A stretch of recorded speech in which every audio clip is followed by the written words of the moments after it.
Good morning, ladies and gentlemen, and welcome to another episode of Wrestling with Tragedy. I am joined by my one amazing co-host and peers. But anyway, so we got Angel Medina, the Wow. Kingpin, the King of the Streets, the ECW original, here Marty, with thanks us, for the bits. Thanks and for that bit, Marty. we have Piers Austin, who is a amazing co-host of the show. He's also the host of Shooting the Shit Uncensored, where you can find that is on MWA.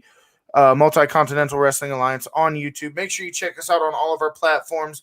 But the biggest platform of all, huge shout out, huge thank you to Vince Russo in putting our show on the Vince Russo Network. Guys, if you're watching this on Wrestling with Tragedy's YouTube page, first off, go and hit that subscribe button and hit that bell to stay notified. If you're watching this on the Facebook channel, if you're watching it on some other random channel, guys, do us a quick favor. It'll take you 2 seconds. It'll mean the world to us. Go to youtube.com, type in the Vince Russo Network, and give a like and maybe even a share or even a comment on a Wrestling with Tragedy episode. Let Vince Russo know that Wrestling with Tragedy does come with a very loyal and strong fan base. With that being said, let's show some love to our amazing sponsors and try to pay some fucking bills, guys. So money. My On Belts is the premier belt maker in the world. If you're looking to start your belt collection, or in my case, add to your belt collection, make sure you hit up Eddie and Ira Williams. If you go to Wrestling Review Society, If you go to Wrestling Review on Society, Facebook, look for sorry, I just cut out there. I was just helping you out. Stay in your lane, Piers. Anyway, Multi-Continental Wrestling Alliance on Facebook, and look for Eddie and Ira Williams. Hit them up. You can even look in My On Belts on Facebook. You can find them anywhere, and if you can't find them, just message myself, Piers, or Angel, and we'll point you in the right direction.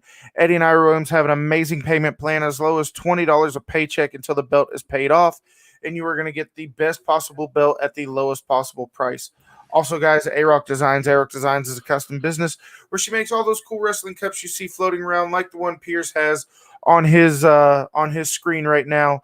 A beautiful CM Punk tumbler. We do hats, shirts, keychains, hoodies, and our most popular seller is the cups. So if you want to get your hands on any merchandise, wrestling or non-wrestling related, make sure you hit up A-Rock Designs on Facebook. With that being said, guys, we are in session with our next case. We are going to be covering a very touchy subject for many, many reasons. Hey, before you go into that, I just want to tell the fans that's one thing is that we're having a little tiny bit of technical difficulties. If you notice anything out of the ordinary, please, we're getting that resolved. So I don't know, did something happened with our internet? So I already banged the gavel.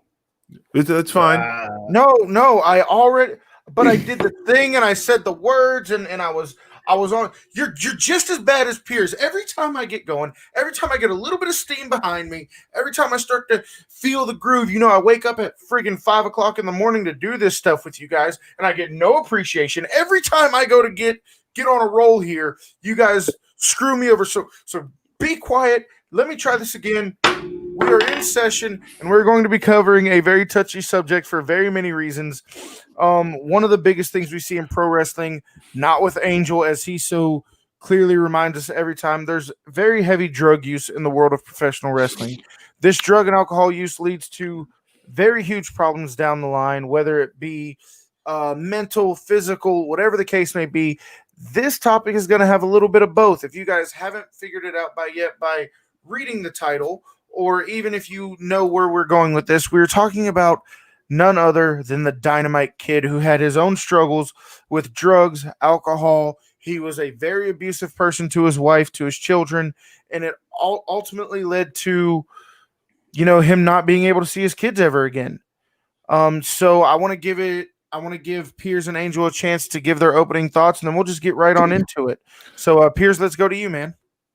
Thanks, Kevin. And by the way, I was only trying to help you out at the beginning, mate. No need to get your panties I already in a bunch. banged the gavel. All right, settle down, princess. Fucking don't get your tits twisted.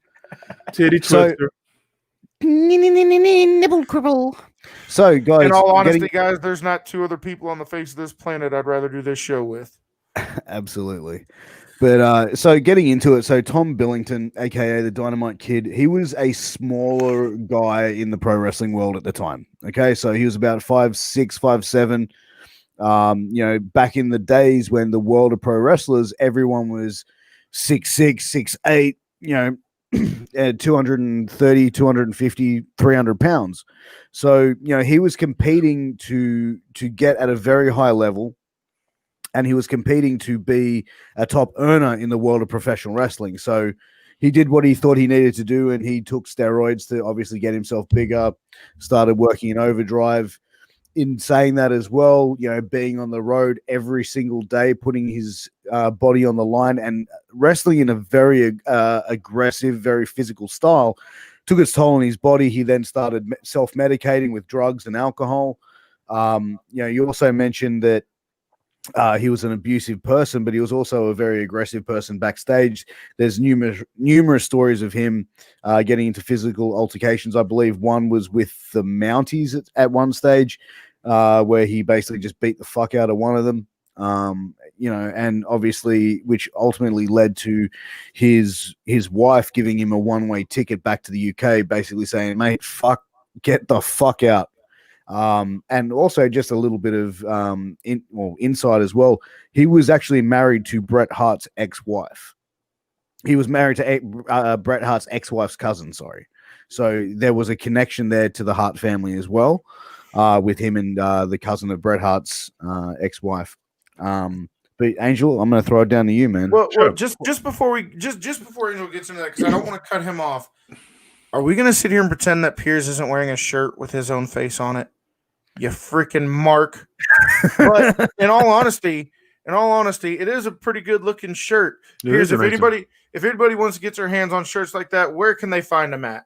You can find them at prowrestlingtees.com at prowrestlingtees.com/MWA World or prowrestlingtees.com/Wrestling Review Society. We will have our own Pro Wrestling Tees store up in the next couple of weeks, guys. So stay tuned for that, and you will definitely be seeing hard times, daddy. Now, to let the fans know, I know you guys are concerned out there that if they make them for full-grown people, absolutely. If you go to the Wrestling Tee store, they do have shirts for full-grown adults. I know the Wrestling Tee Shore, or did you say store?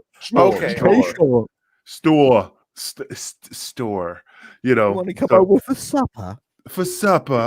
But so anyway, now that we got that out of the way, Angel, your thoughts on Dynamite Kid? Well, Tom Billington was a phenomenal wrestler. He started his pro wrestling career under the tutelage of Ted Bentley, known as Dr. Death. He was from a family of boxers that were very aggressive people. They were, into the fisticuffs, and it was not surprised that he got into the pro wrestling business.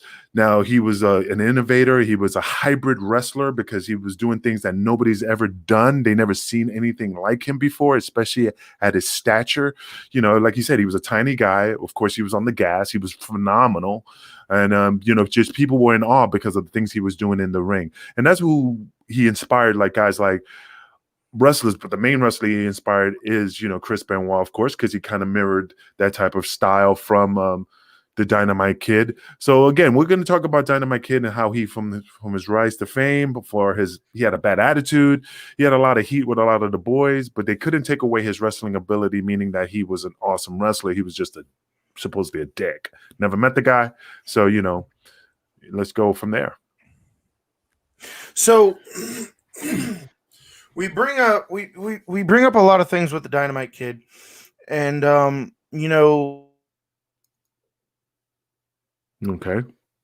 One of the abuse before we get into his actual.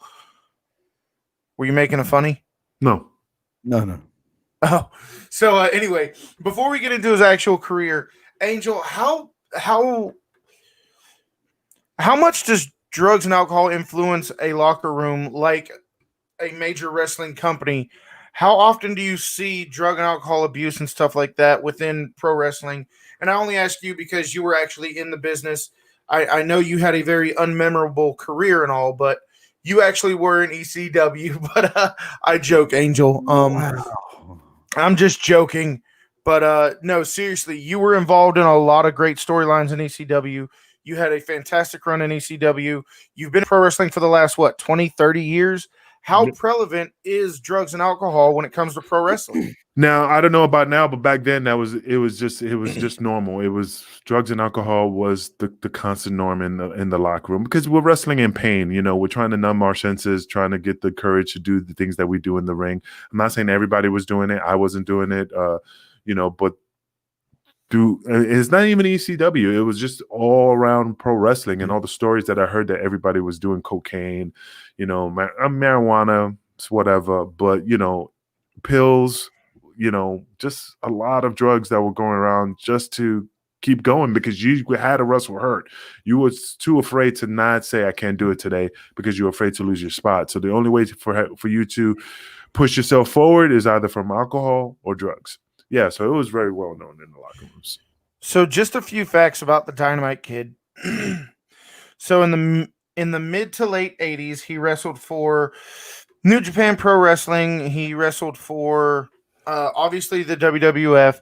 He was one half of the legendary British Bulldogs.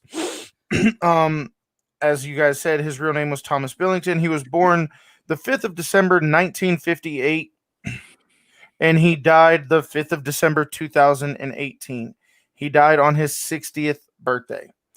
He was the father of 3 children, and he was trained by, as you said, Dr. Death. He was trained by Ted Bentley, Jack Fallon, Billy Riley, John Foley, and Stu Hart. Now, you know, he started his pro wrestling career, his pro debut when he was 17 years old. And apparently Bruce Hart was the one that discovered him to convince his dad to bring him into Stampede Wrestling.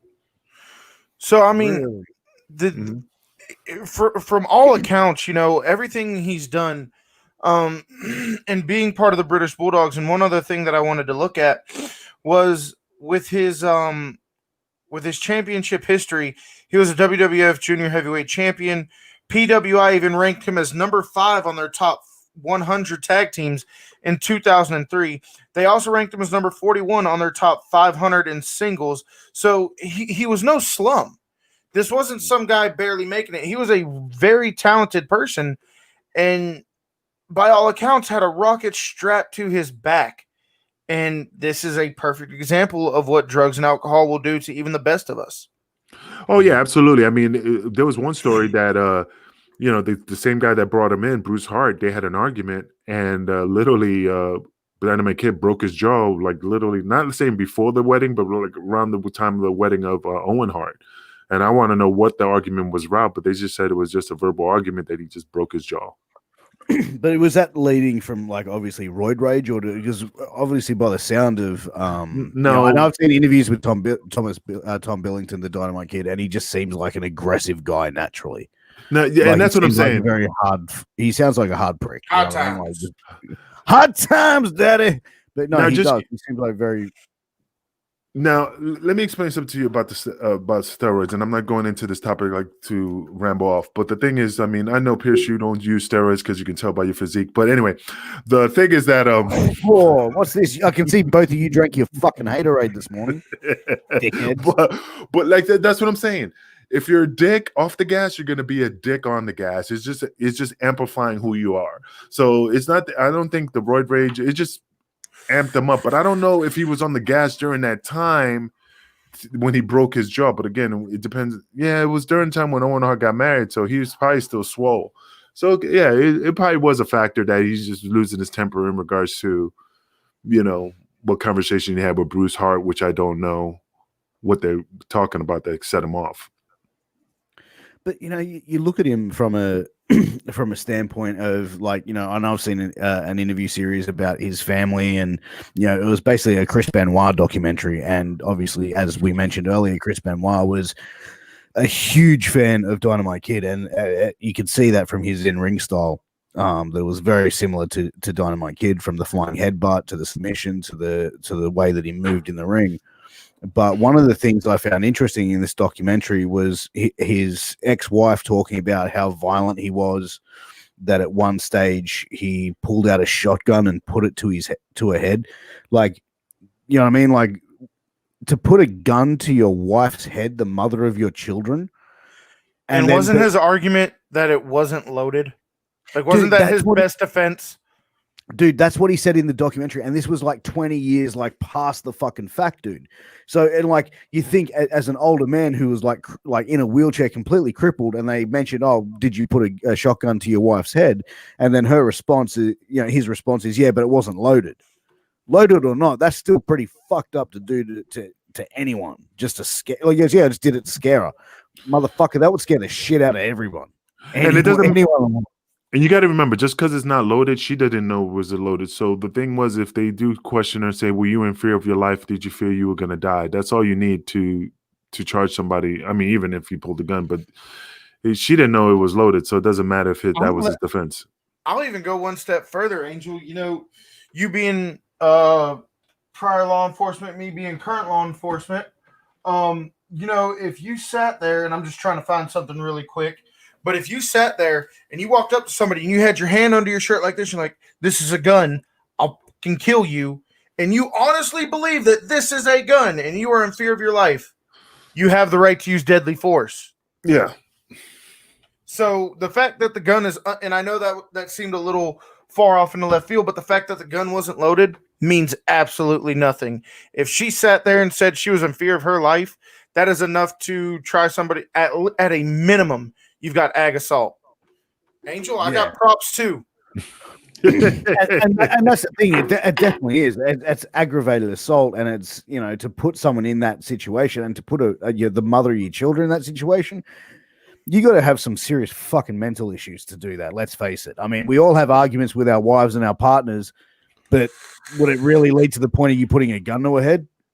I don't know, man. A normal person with a normal mindset, I don't see that happening. You know what I mean? Like, I don't know. I got that big old water gun from Walmart, and I soaked Ashley with it, son. Super soaker. I don't know now, but no, I get your point. You're absolutely right. That is the mother of my children. That is the woman that I stood before my family, her family, and I stood before God, and I said, "I promise to love this woman for the rest of my life and do absolutely everything I can to protect her." And then turn around and be the one that causes her the most harm. It's fucking insane. Well, dude, apparently the abuse was so bad that he put his old lady in, or his wife and his children in, but mainly his wife. The abuse, physical, the mental. She actually stated in this documentary that she sat her children down on the bed, got a gun, and was prepared to kill both of her children, then turn that firearm on herself. Now, the only and she said in this documentary, the only reason she did not do that was because she couldn't guarantee that all of them would die. And to put someone to that, dude, like that's like, you know what I mean? Like hearing that as a parent, as a human being, like put aside the parenting, as a human being, to hear someone saying that that's their only thought, that was their only way to escape that. Dude, that was heavy, man. I had to pause it and walk away. And what year was this? This would have been post the Chris Benoit death, so it would have been 2006, 2007. This documentary. Okay. I didn't want to cut you off, Piers, much like you do me every time I start talking. But anyway, I didn't want to cut you off. But for everybody watching, look, every single one of us on this screen is a father. We all have children. Let that sink in for just 1 second. You sit your children down. You are prepared to kill them with a gun and then turn around and kill yourself with that same gun. And the only reason you didn't do it is because you couldn't guarantee that all three of you would die. Bro. That's some heavy shit. Yeah. Bro, fuck. That's beyond heavy, bro. Like, that's some fucking, like I said, I had to pause it and walk away from it just to digest that shit. And I'm not kidding you, bro. Like, I was like, what the I was trying to think, what the fuck did this woman go through that her mind went to that stage, to that level? Well, I mean, there was very much documented physical abuse between the two. Like, that's no secret. Yeah, physical, mental. It was, yeah. And there are times where you'll have mental abuse without physical abuse. But if you have physical abuse, you always have mental abuse. And if you are sitting there and everybody knows the physical abuse between the couple, you can only imagine the mental abuse that she has to go through. And I am a very big um anti-suicide. I don't support it. I don't agree with it, anything like that. So in me saying that, I don't ever think it's okay to take your own life or even a child's life. But we're not talking about a stranger here. We're talking about the children's mother, Yeah. the one person on the face of the planet who is supposed to protect them. And she felt the only way to protect them was to end their life so they would never have to deal with him again. Can you imagine? Like I said, we know the physical abuse. Can you imagine the mental abuse this woman had to go through and for how long she had to go through it? It's mind-boggling, and it's almost he broke this woman. You know what I mean? Like he mentally fucking destroyed her to the point. And how many years they've been married? Prior to their divorce. I will tell you in just a second. I think it was like 10 or so years. I think they married in the And while Kevin's doing that, so it says right here that they were married from now. It says that they were married from 1982 to 91, so about 9 years. So 9 years of mental abuse. I mean, that is the most hardest situation that anybody could go through, regardless if it's 9, 10, 5. I mean, picture constantly being abused mentally, physically. But that's just their marriage. Imagine how long they were together before that. Yeah, dating and stuff like that. And the thing is that with domestic violence is hard because there's a lot of programs out there that definitely can help you and get you into a safer environment. But when you have somebody like that really abusing you, it's hard to leave them. It's just really hard because they're afraid that this person is either going to come after them, harm their family. It just, regardless of the fact that Dynamite Kid is one of my wrestling heroes. Like I said, I separate the two entities from the hero to the monster. I mean, I think he was just a horrible person and a monster who treats his wife to that extreme to make her consider herself to kill her kids and herself. That is just a level beyond that I could just fathom. And you mentioned, Angel, like there's obviously organizations that can protect people now in 2020 and beyond. But we look at that time frame of 1982 to 1991, which is like there wasn't that much out there at the time even then he was a high profile person. Do you guys think the reason he resorted to so much of this mental abuse and physical abuse was due to the fact that he was a very poorly educated man? It's been no secret. He grew up, he was the son of a coal miner. His father worked in the coal mines. His academics were not a priority in his household. He was actually planning to go work in the coal mine with his father, as we know throughout history. I thought he was the son of a plumber. Jesus Christ, Angel. Wrong hard times. Oh.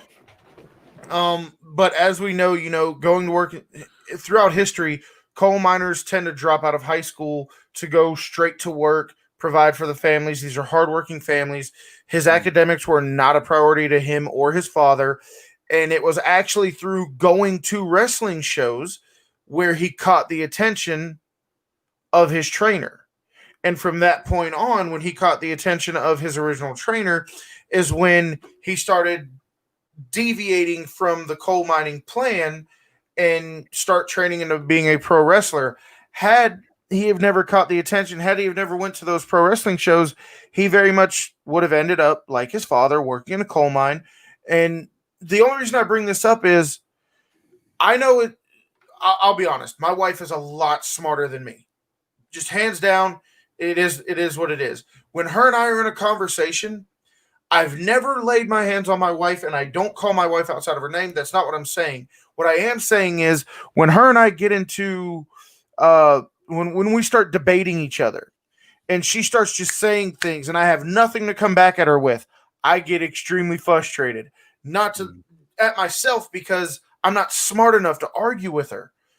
Do you think a lot of this stuff happened because he was such a poorly educated man? That could be a possibility. I mean, again, she probably was saying things that off the cuff, very like I said, he's not quick witted and not quick on the draw. And yeah, I could believe so that his education it was a factor in regards to arguments and stuff like that. But Well, Angel, you know as well as I do when it comes to Piers. I'm sorry, I just want to make this last point. Yeah.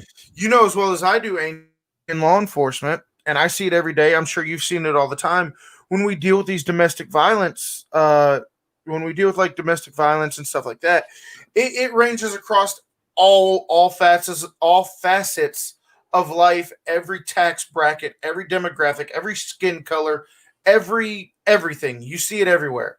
Yeah. But one of the biggest reoccurring factors is lower educated, lower income housing. Correct? Correct. Mhm. So when we see things like this happen in everyday life, that's why I bring that up, is because I see it all the time. Like, yes, I've arrested doctors for abusing their wives or husbands or partners or whatever the case may be. So education isn't the only factor, but more times than not, if I were to start a tally right now and I looked at the next 20 arrests I made for domestic violence alone, out of those 20, I guarantee you about 14 to 16 of those arrests will be one of the partners was poorly educated because they want to argue, they want to come back with these arguments, they want to verbally win, but they can't. And what's the next thing they do? Physical. Well, I can't shut you down with my words, so I'm going to make you shut up.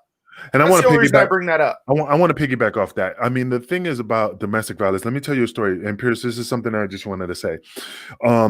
Yeah, there's a lot of programs out there. There's a lot of things that can help you in domestic violence situations, but those are not bulletproof vests. They don't protect you. The reason I'm bringing this up is 2 years ago there was an incident where this couple, she was abused. Just the same thing like the Dynamite Kid story. He was abusive. He was mentally abusive. He was just beating on her. He was going to court.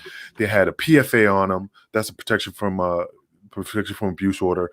They had everything on this guy. So one day she was going to work. And he followed her. And as soon as she stopped at the light, boom, he blew her brains out. And the car went into the ditch, and he followed her in the ditch, and he blew his brains out. So the thing is that, like I said, there's a lot, and they left like I think 4 or 5 kids without a parent. Both parents are gone now. But that's what I'm saying. It's just that, the education, it's the environment. The guy I heard he was a piece of shit. He grew up in a poor neighborhood. He was not a very smart guy. I'm not saying he was stupid. He just didn't have the education, and maybe she was smarter than him. Like you said, Kevin, if she's throwing out those, like, hey, bam, bam, bam, making those statements, making those, like, hey, you're a loser, whatever she's saying, that he's like, he couldn't come back fast enough to using words that he didn't understand. Yeah.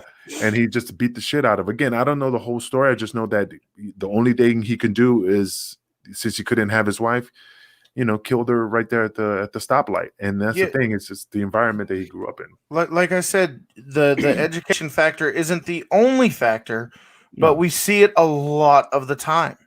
And I think it could come down to the intelligence side of things. Like, it just wasn't that smart. But 9 years is a long time, and to say that she couldn't have had opportunities to escape before 9 years, you look at the schedule of a pro wrestler from 1982 to 1991, like on that level, like how many days a month would they be home? One. Well, here's the thing. I got something too after you're done. No, go ahead, Angel. Okay, let me tell you a quick story after ECW. This is my ex-wife. And it's not hard. It's just I'm trying to put the story together. We were arguing, right? And in the wrestling world, I'm somebody. Oh, Angel, you're great. You're wonderful. I always thought of you, as a hero. And so, I was put on a pedestal. As soon as I got home, right? We used to get into arguments, and she'd be like, "Oh, just knocking me. And then you go, hey, everybody treats me good. I used to be a world famous wrestler. I used to be." And she goes, "That's right. Used to be a great wrestler. Used to be and the fire that she used to set in me, that I just wanted to snap her. The true story. The anger that I had because she knew the words to say. She knew my trigger points. She knew what she knew me mentally, what would trigger me. And that's the thing. She knew, like, you used to be a great wrestler. You used to be somebody. And I used to be like, bro, that knocked me down like shit. And the heat and the anger that I got, nothing physical happened, but I can understand the emotion that you just, the only thing you can do to retaliate is just these. That's the first thing that popped in. I just want to knock you out, which I don't condone. It's just, that's the feeling I had because that's the only defense I had because my words weren't strong enough. The only thing that was strong enough was my fist. You know what I'm saying? Yeah. You wanted to have that ultimate. But nothing happened. It's just I was like the guy from Family Guy. Well, you know that's the line that separates it. You know, I mean, look, I don't condone abuse of any kind, but None. who hasn't? What man out there? And I challenge anybody watching, leave a comment. Nobody's going to judge you. But how many men out there haven't said, "You're lucky you're a female," or "I wish you were a man," or something like that? We've all had those thoughts. We don't act on them because we are men and we're reasonable human beings.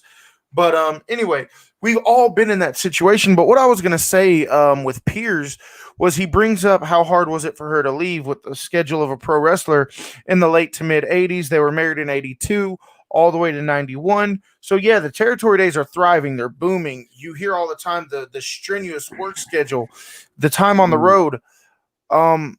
But you have a little thing called Stockholm syndrome, and you have this thing called sense of dependency. Yeah. Now, I understand she wants to take care of her kids. She wants to provide a better life.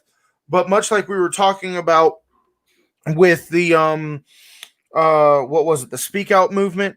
I believe that's what we were talking about. When you develop a sense of dependency on somebody, and this is something else I'm sure all of us have seen, even you, Piers, you're not law enforcement, but you do deal with a lot with risk and safety management. I'm sure you deal with this a lot as well. When somebody develops a sense of dependency on them, that is the hardest drug to break. You could be addicted to heroin, hillbilly heroin, meth, whatever, alcohol, pills, it does not matter. You can break that a lot faster than you could break somebody's sense of dependency. And if she thought he was her only way to survive, well, if I let him whip my ass every once in a while, and not in the good way, me and the kids will get to eat, we'll have a roof over our head. I can only speak on the situations that I have dealt with in law enforcement. I can't speak for her mindset, but 9 times out of 10, what I normally see is when it comes to a woman who has children with an abusive male partner, the thing they think of is, I'm going to let him beat on me because I can't provide for my kids, but he can. So I will take that abuse so my children have a better life. And it never works, ever, because sooner or later that abuse trickles down over into the children. And that's where they have their final straw, when they should have pulled the plug a long time ago. And also, Kevin, you got to look at it from the perspective, and I know you know, and it depends on the control. Does he control the bank account? Does he control the keys of the house, the car? Maybe she didn't have any money to leave. You know, so you got to have money to leave. You have to have something to feed those kids when you're. There was a case I worked on not too long ago. There was a case I was on not too long ago where every time the man went to work, the woman and the wife and the daughter, who was, I want to say 4.5 years old at the time, they were given rations, meals, and they were locked in a closet until he got home from work. Get the fuck out of here. The closet locked from the outside. The mother and the child, they were given like an iPad or something, an extension cord fed through the bottom of the door. They were locked in the closet, and they were not let out until he came back from work. So there could be, and I'm not saying he was that bad off, but it happens every single day. So like Angel said, who knows just how controlling he really was, whether it was bank accounts, whether it was cars, whether it was the home, whether it was her physical movement. How far was she able to go? Who knows? The thing is, it came down to, and in this documentary that I'm referring to, the ex-wife of Dynamite Kid said it came down to she bought him a one-way ticket back to the UK. back to England. And he Yeah, and basically said, "Get the fuck out of here, sunshine. You and your hillbilly heroin." And the Out. thing is, so I don't want to butcher her. I don't want to butcher her last name, but it says here in 1991, his divorce from his first wife, Michelle Samadu, yeah. SMADU, was finalized in 1991. Uh, with whom Thomas Billington shared one son and two daughters. Following the end of the marriage with Michelle, he moved from Canada back to the UK. And from every report that I've seen, that was the last time he saw his kids in 1991. So from 91 to 2018 when he died, I believe it was 18. Mm-hmm. Yep, 2018. And the thing about it is that you got to look at it from his perspective too. I mean, he grew up in an environment where his dad was a boxer, his uncle was a boxer, his grandfather was a bare knuckle boxer. Kevin saying coal mining. I mean, this is a rough, and I'm not saying rough family. I'm saying like a man's family. I bet you he was getting knocked across the head all the time, like be a man, slap.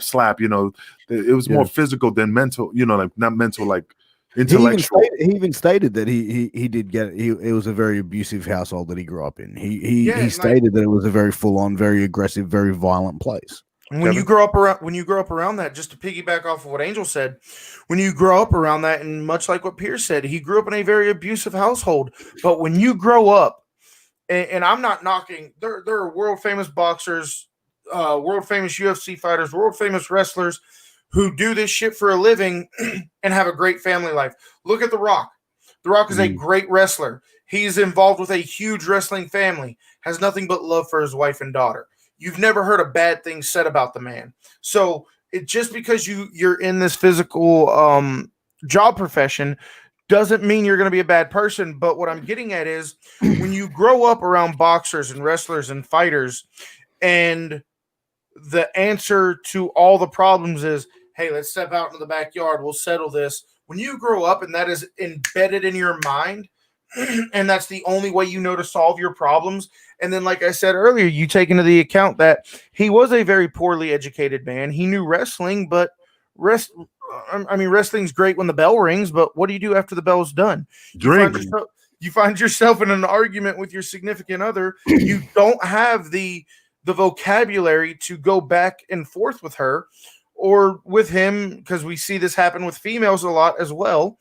You don't have the vocabulary to go back and forth, but you've grown up around this physical environment, this hard-nosed, smash-mouth environment where everything is settled through violence and through physicality.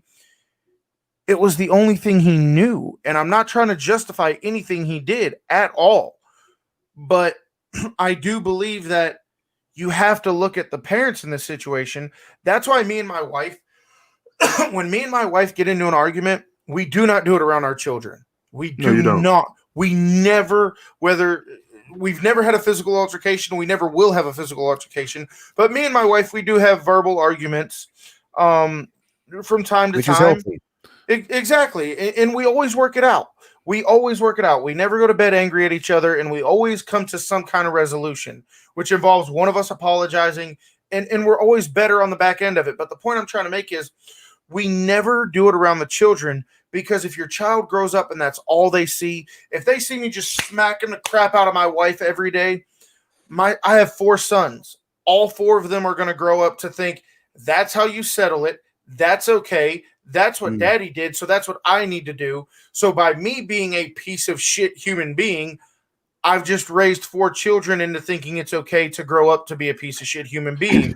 Yeah. Now, it's funny. I'm sorry.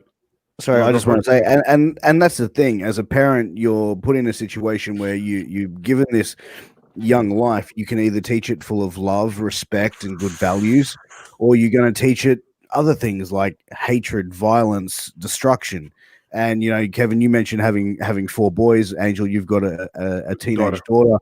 I've got a son and a daughter myself. And the thing is, as well, looking at it from that way, I've never verbally assaulted my wife. I've had physically assaulted my wife. We've had arguments and that sort of stuff, but we've never done it around the children. But the thing is, as well, if my son saw that's how, as you said, Kevin, that's how you treat a woman, or my daughter thinks that's acceptable behavior. No fucking way in the world. I want my children to think that.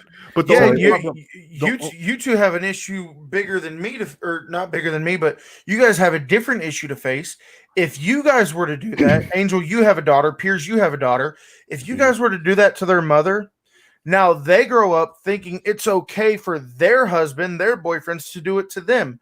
So by practicing that behavior, you're teaching your daughters like, hey, it's okay if he slaps me around a little bit. Angel, go ahead. I'm sorry for cutting you off. No, you're fine. But you know, the problem is with today's society in regards to domestic violence. This is the only sad part that it's kind of a little bit one-sided in regards to men. A lot of men don't look for help. The reason why they don't look for help is because, Kevin, look at us, me and you, and Pierce as well. You know how many times as a cop, we show up on a scene. You never see a guy call like your stature or my stature call, my wife's hitting me. What's the first thing guys? They look at you and go. They look. Let's use Ashley for example. You and Ashley, and you call the police, and the cops show up, and they go, "Hey, what's going on?" So just really to put it into perspective, I'm 6'5", 285 pounds. My wife is like 5'3", maybe 110 pounds. So just wanted to put that in perspective for the story. Yeah. So the thing is that they come in and they say, and you say, "My wife's hitting me. She's belittling me. She's talking down to me. I'm in tears."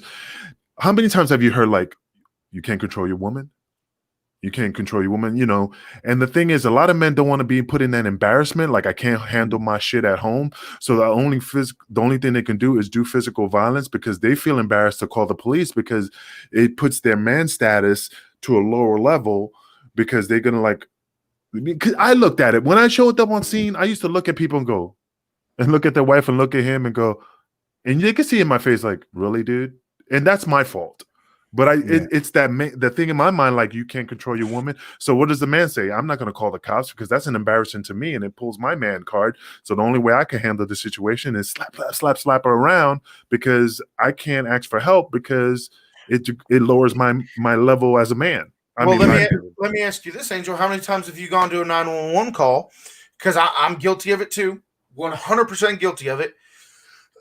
And I've taken sensitivity training to try to stop this from happening in the future. But how many times have you gotten a call, dispatch to whatever your badge number was? We got a call at 123 North Drive Lane. A domestic violence incident has occurred. Victim has asked for police response. Automatically in my head, when that call comes out, man hit a woman. Yep. Automatically. You get to the scene and it's woman hit a man. And now you're kind of on the way over, you're running through all the questions you're going to ask. You're running through the possible outcomes of this. You're running through how are you going to you're a mouse in the maze. How are you going to get to the cheese? How are you going to solve this? And then you show up on scene and you realize everything you've been preparing for, it's flipped. So now you show up to the scene, instead of looking like you were in control and like you have a solution, you're like, wow, wasn't expecting this one. And it does nothing for the situation. Correct. But with the time, with Dynamite Kid story, I mean, like I said, it was a spiral.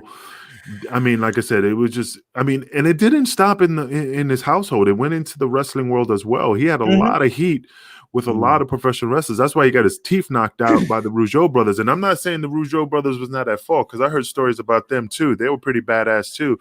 But I mean, he was coming around the corner, and I heard Pat Patterson knew that this was going to happen when he came around the corner. And I think it was Jacques who punched him in the mouth. Jacques Rougeau punched in the mouth, and well, let's face it. If he was hanging out with Pat Patterson, is it any wonder he got a little butt hurt? There you go.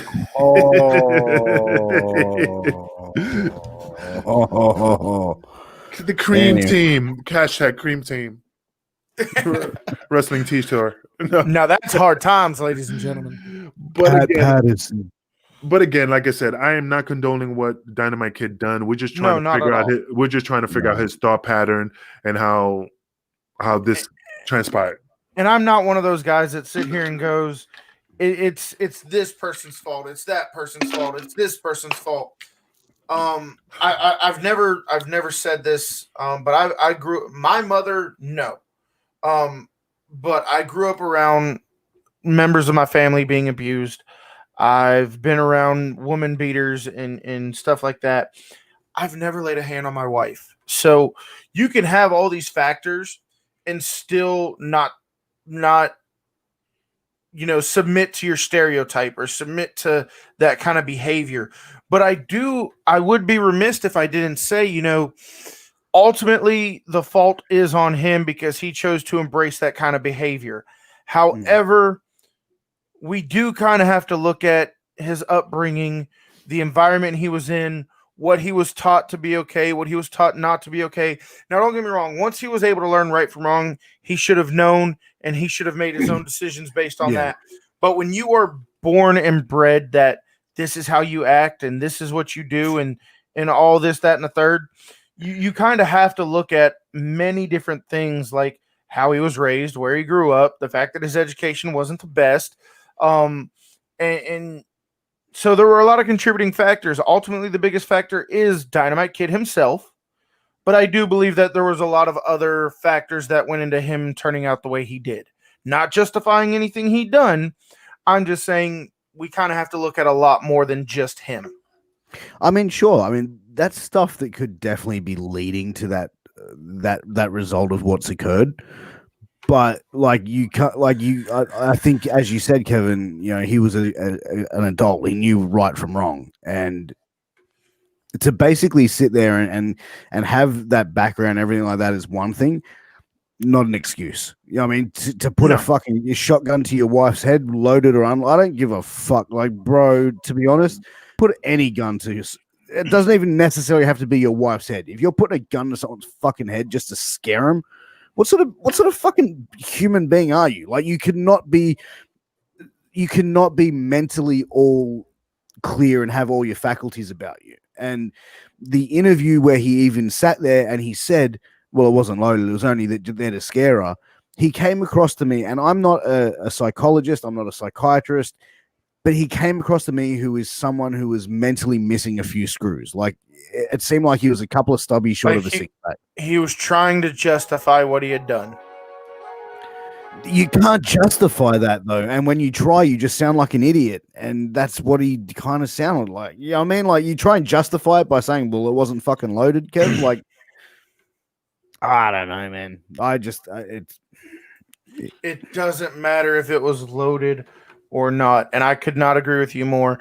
If you're going to put a gun to your wife's head, the mother of your children, loaded or unloaded, and then your only retort, you don't say I'm sorry, you don't say I know it was wrong, you don't say I should have never done that, you don't say it'll never happen again, you say it wasn't loaded. Yeah. The only thing not loaded in this situation was his fucking brain, because he's clearly missing a few. Exactly. As I said, a few stubby short of a full six pack, mate. And yeah, well, we're in America, so we use other phrases. Whatever, mate.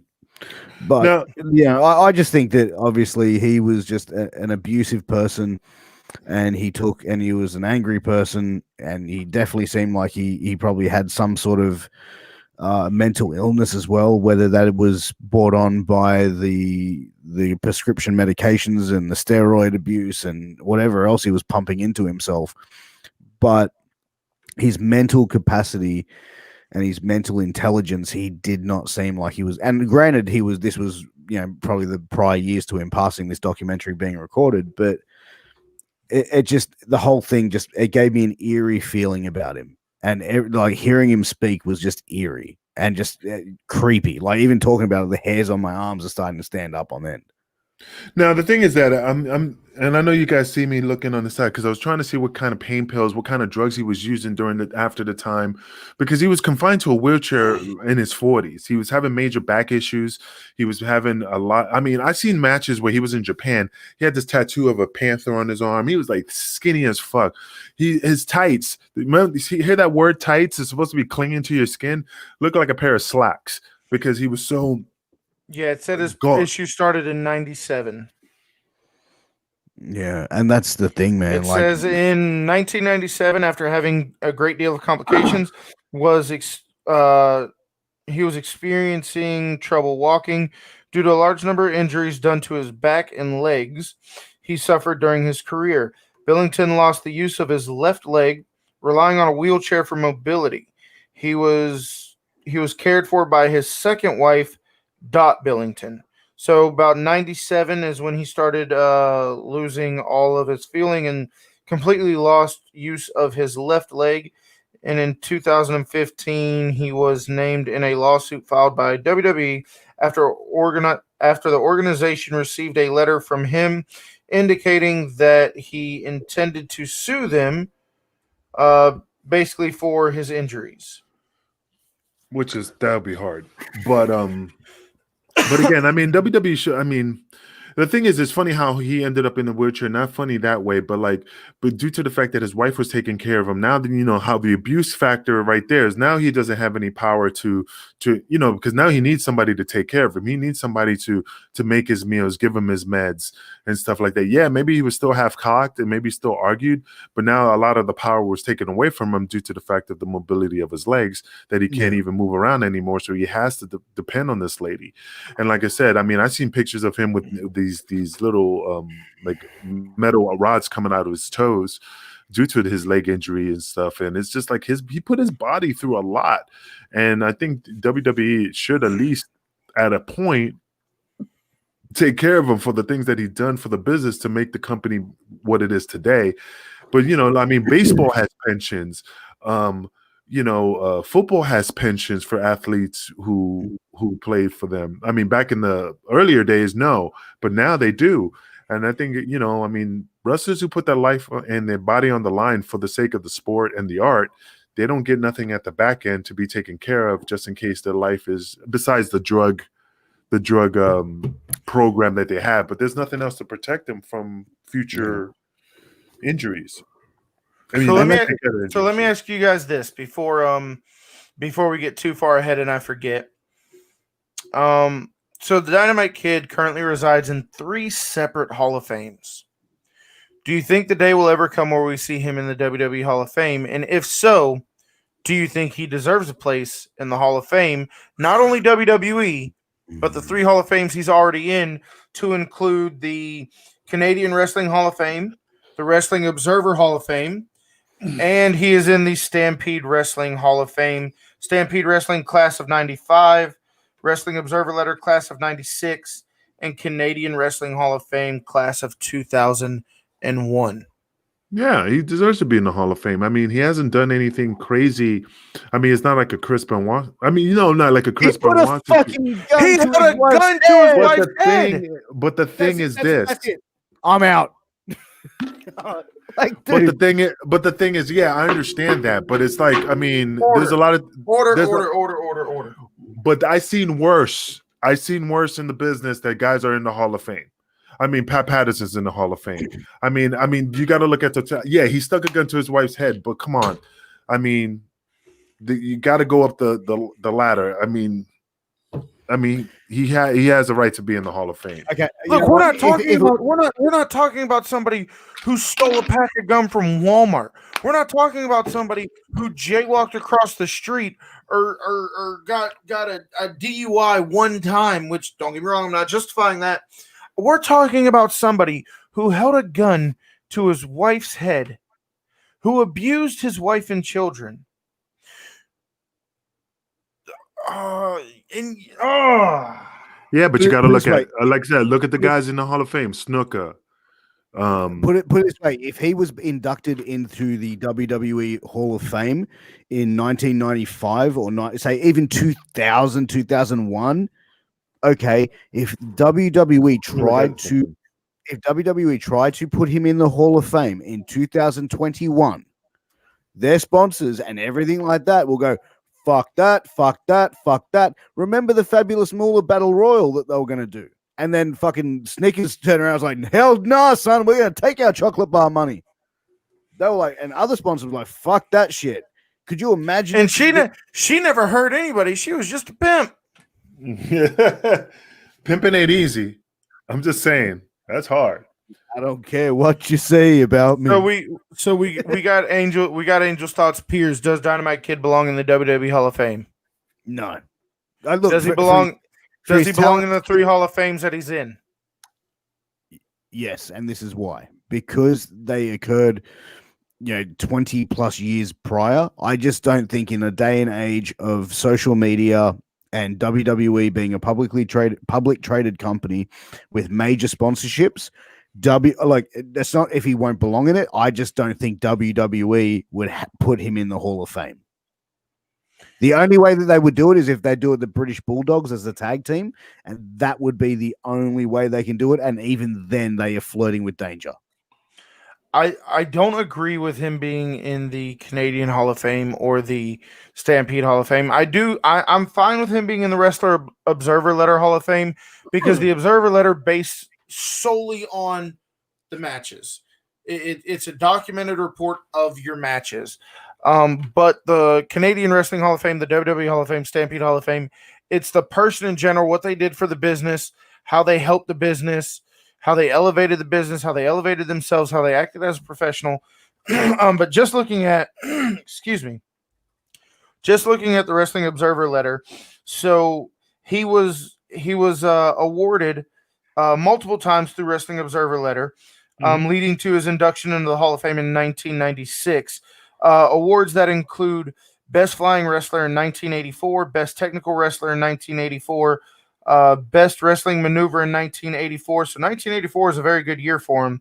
Hardest Worker in 1983, Match of the Year in 1982, Most Underrated in 1983, Most Improved Wrestler 83 and 85, and Tag Team of the Year with Davey Boy Smith in 1985, ultimately leading to his induction into the Hall of Fame in 1996.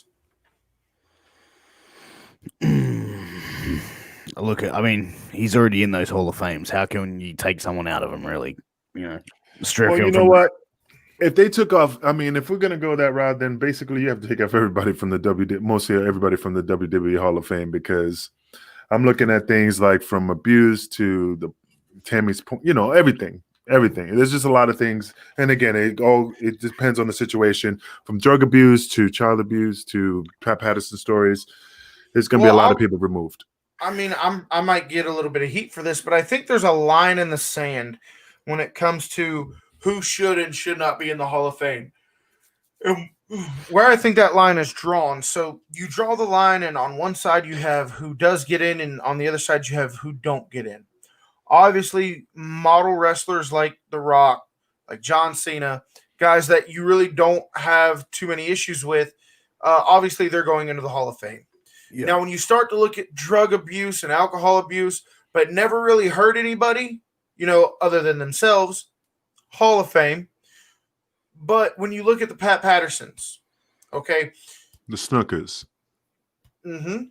But I want to focus more on the Pat Patterson, because what did Pat Patterson do? He abused his power. Minors. He abused minors, whether it be sexual abuse, whether it be full-on rape. Who cares? It's still a form of abuse. So we're saying no. Dynamite Kid abused wife and children. Granted, he wasn't knocking on the back door of his son, but still, it was a form of abuse. Whenever you abuse a child, I've always said this. I said the two worst things you, as a man, as a father, and as a husband, the two worst things you could be in life is a woman beater and a child abuser of any kind, whether it be, physical, mental, whether it be molestation, whatever. A woman beater and a child abuser of any kind. So once you flirt with that abusing women and children as a man, I'm going to say no every time. And I understand we got to take a look into the Hall of Fame, and maybe that's another episode of Wrestling with Tragedy. We run down the Hall of Fame and give our thoughts on who should and who shouldn't be in there. And we can have a good debate on it. But I believe whenever you flirt with the line of abusing women and children, the answer for me is going to be no every single time. And I'm willing to smack the gavel on that one, boys. I just think if you take away the people in the Hall of Fame, and subtract the people that were abusive or drug, whatever, you're going to have only 10 people in the Hall of Fame. You know what I mean? It's going to be a real small amount of people in there. But Vince did it to himself. He did that to himself by making the restrictions so okay, the elephant in the room, Chris Benoit, he'll never be in the Hall of Fame. Why? Yeah. Because whenever you Google Chris Benoit, the only thing you're going to see is the last 72 hours of that man's life. Vince said, fuck no. Take Woman. Okay, Woman was a victim. She had nothing to do with it aside from the fact that she was a victim. Will never be in the Hall of Fame. When you Google Woman, all you're going to see is the last 2 hours or last 72 hours of her life because she was a victim. She had nothing to do with any of that. She was an innocent person who did a lot for valets, who owned her craft, who performed it very well. I believe deserves a spot in the Hall of Fame, but Vince will never put her in there. Because of Vince that did this connection. shit. Vince did this shit to himself. But do you think, like, you know, obviously now, like, Tom Billington will Dynamite Kid will never be in the Hall of Fame. I think the British Bulldogs will be. Yeah, look, I think the British Bulldogs will be. Look, they even said that China was never going to be in the Hall of Fame, and she was. You know what I mean? Like, I think it just depends on the angle, the way they play it. But to be honest, with all the information out on Dynamite Kid, I would be very surprised if he gets inducted in the Hall of Fame. And I think the reason that, and again, I'm just going off from the time, but I think the reason why Vince doesn't want Chris Benoit, besides the situation that happened, is when that shit happened, he went like on TV and said, "Oh, you know, we lost one." You know, he did like the memorial thing, and then when he found out the truth, instead of waiting to find out what happened, he had to retract his statement, and he was pissed because he doesn't like to be put on the spot like that. And that even gave him more of an incentive to be like, he will never, even if he was not, it's definitely putting more of a nail in the coffin that he would never be in the Hall of Fame, because Vince had to go back on TV and say, hey, we were wrong. We didn't know the whole story. He wants to be aware of everything before he goes on TV and puts himself out there. So he would have learned a massive lesson from that. You know what I mean? Yeah, that's why he's like, fuck that. You know, I'm not doing that again. Because he was hot if you saw when he made that statement. Not hot because of the situation, but also hot because he was embarrassed. Because he was not aware, he was not put in the know. Yeah. Kind of sort of. Well, it's not even that he wasn't put in the know. It was just more information from the investigation came out, what the cause of the death was for, you know, the family and Benoit. But no. But Vince is a person that needs to control his own environment. He has to be in control. And when that thing was not in his control and he just went off the gun and just said what he said, that pissed him off, because then he's like, shit, fuck. I should have did my research. You know what I mean? Like, it put him on the spot. You know? No, I agree. I definitely agree. But yeah, I mean, moving on to final comments on Dynamite Kid. Kevin, what are your final thoughts? My final thoughts are that, like I previously stated, as a man, the two worst things you could be is a woman beater and a child abuser of any kind. He fits both those categories. I'm sorry that, or I'm not sorry, but I wish his life would have ended better. I wish he would have been able to make amends with his children, or at least be able to have some kind of relationship, because from 91 until 2018, he never seen his kids, or at least those three. And I couldn't imagine living one day without seeing my children. I really couldn't. I feel bad that he died in a wheelchair, but that's the risk you run as a pro wrestler. You know what you're doing to your body. It's been scientifically proven that one wrestling match is damn near the equivalent of being in a car accident. Angel can speak to that more than anybody, and he's actually wrestled New Jack, so it's probably more like a semi-accident and not just a car accident.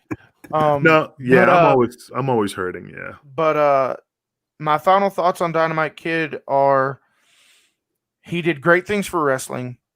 I wish he would have been a better person, and I think his only way into the Hall of Fame is through the British Bulldogs, and even then, I hope the Bulldogs never get to the Hall of Fame and just Davey Boy Smith gets his own.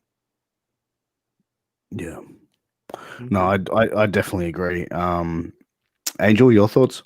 Well, I mean, like I said, I'm going to take away the Dynamite Kid's ability as a professional wrestler. I think he's a phenomenal wrestler. He was one of my idols and still is as a kid. It's just like Superman is, you know, I mean, it's just, he was a great athlete and he made this business what it is today.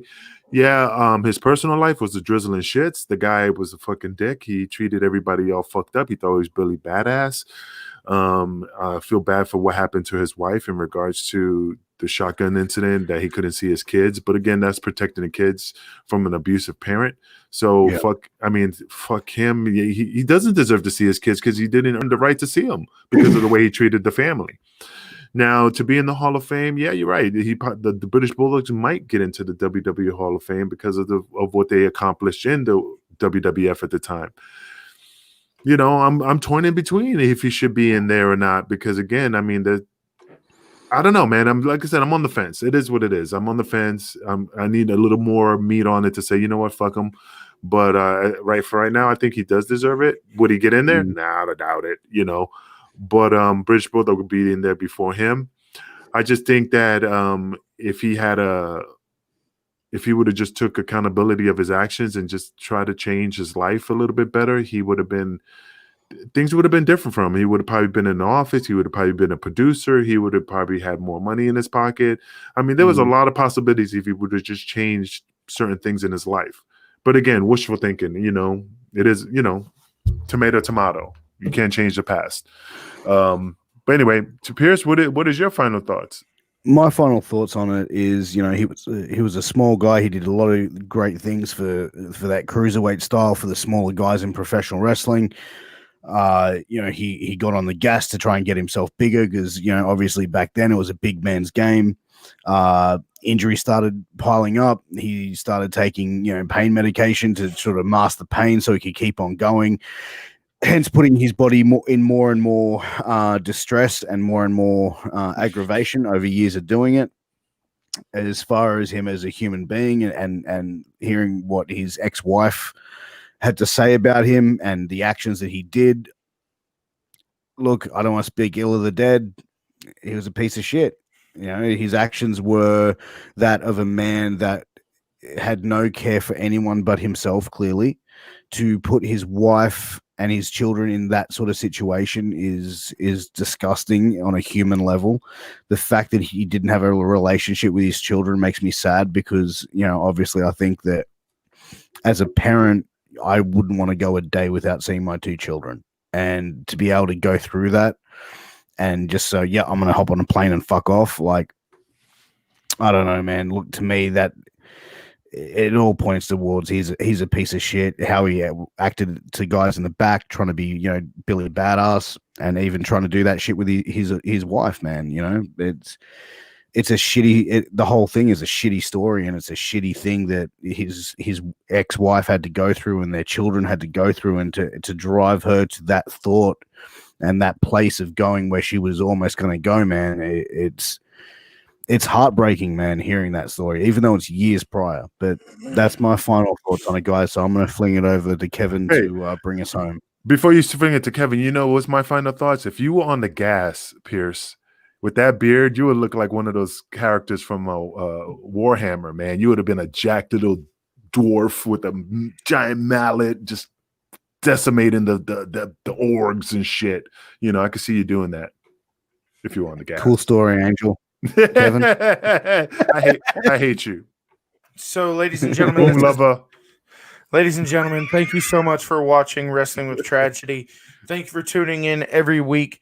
A quick shout out to our three major sponsors. First of which, none of this would be possible without Vince Russo and putting us on the Vince Russo network. So thank you, Vince, for that. Make sure you guys are going to youtube.com, type in the Vince Russo network, give Wrestling with Tragedy a thumbs up, give it a comment, give it a like, and let Vince Russo know that we come with a very strong and loyal fan base. Also to My Own Belts and A-Rock Designs, thank you so much for starting, or not for starting, but thank you for sponsoring the show. If you guys are in the mood to start your belt collection, add to your belt collection, or pick up any custom merchandise like the cup that Piers is drinking out of, hit us up. We can put you in contact with all of the right people to talk to. And guys, if you have anything that you want us to cover in the world of professional wrestling, hit us up on all facets of social media, whether it be Twitter, Instagram, Facebook. All you have to do is type in Wrestling with Tragedy, look for this logo, send us a message, and we'll be more than happy to get back to you and cover the topics that you want to see us cover. With that being said, guys. Oh, wait. And also, if you want to know what Pierce is drinking, we want to thank our other sponsor, Outback Whiskey. And You're a fucking asshole. Take it away, Kev. With that being said, for myself, for Piers, for Angel, for the Vince Russo Network, thank you for watching. We'll see you next week. In this case, gentlemen, is adjourned.